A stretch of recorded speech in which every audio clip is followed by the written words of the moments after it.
Fala galera do sexto ano, beleza? Então vamos para a nossa primeira videoaula aí dessa era digital que a gente está passando.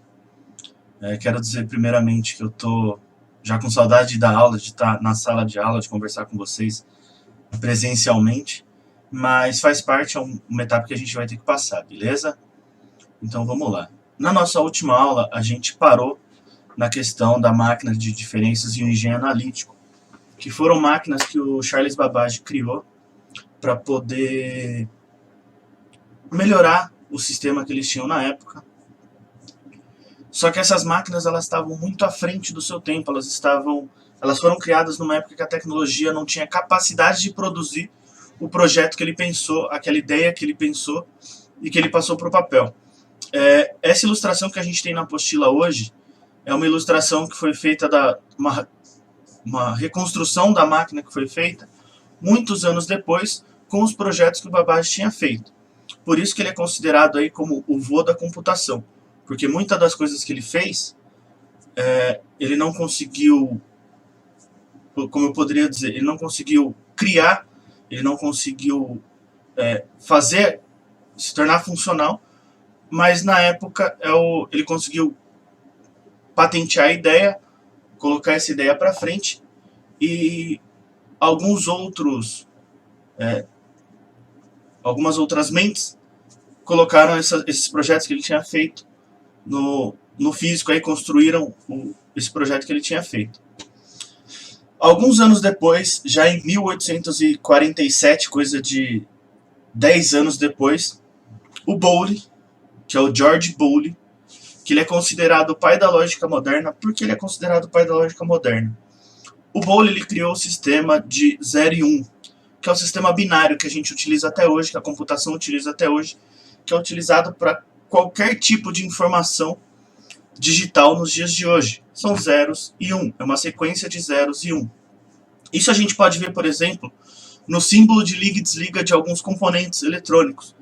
Por exemplo, alguns tipos de botões, em TVs, controle de TVs, videogames, onde a gente vai ter o 0 e 1 representado por um símbolo. Deixa eu pegar um papel aqui, que a gente consegue entender melhor. O símbolo que ele é representado, a gente consegue ver por essa imagem aqui, ó. Certo? Onde a gente tem o 1, que vai representar o estado ligado, e a gente tem o 0 aqui, que vai representar o estado desligado, que é assim que vai funcionar a teoria de Bowley. E essa sequência de zeros e uns aí permite que dispositivos elétricos emitam pulsos de energia ou que armazenem dados através de uma sequência de 0 e 1, da sequência de binários, que são os bits que a gente conhece hoje, de megabyte, gigabyte, terabyte. Então, é em cima dessa informação, beleza?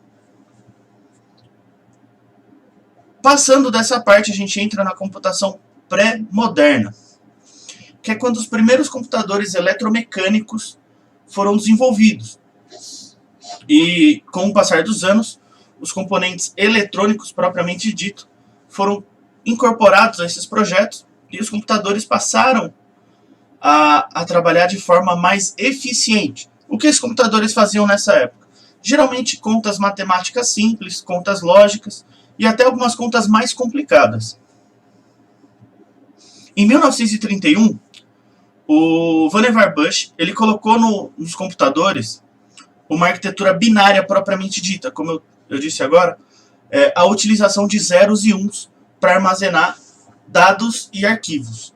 O que seriam esses dados e arquivos? Então, geralmente era cálculos ou pequenos textos que ele convertia em 0 e 1 para poder armazenar essa informação e transmitir essa informação. Então, quando ele transmitia uma sequência de 0 e 1 para outro computador, para outra máquina nessa época, ele fazia isso através de variação de voltagem com 0 e 1.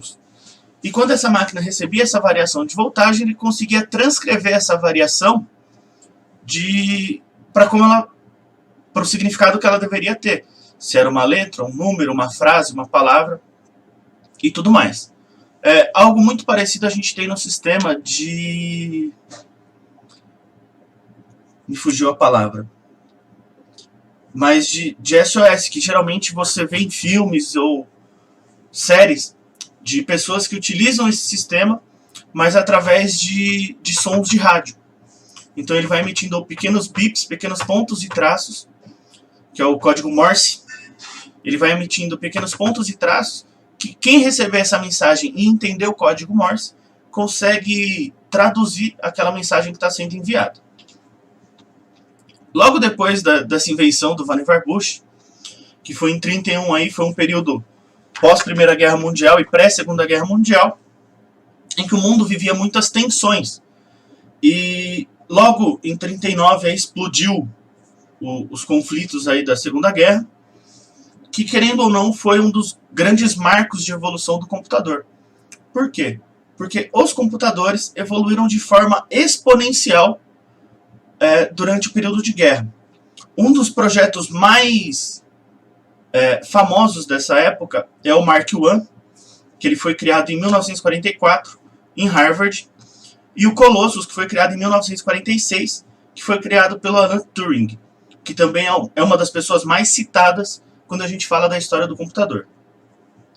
O Mark I e o Colossus, eles foram criados para poder desencriptar mensagens mais rápidas dos inimigos na época da Segunda Guerra. Então eles recebiam essas mensagens e tentavam traduzir através de códigos que eram capturados pela inteligência durante o período da guerra. Aqui embaixo, ó, a gente tem uma imagem do Mark I.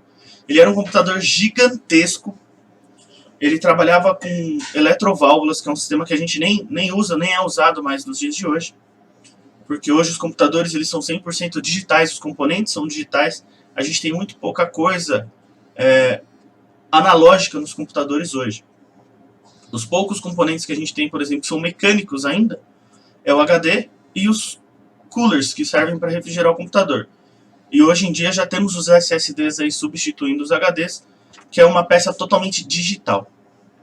Bom, galera, então, como eu estava dizendo, o Mark I e o Colossus, eles foram fundamentais para a evolução dos computadores, e eles foram criados no período de guerra.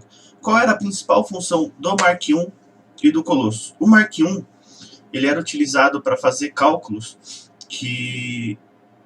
para definir a trajetória balística de mísseis, canhões, e também para decriptação de mensagens em código Morse, que ele conseguia fazer os cálculos, efetuar os cálculos de forma mais rápida do que uma pessoa.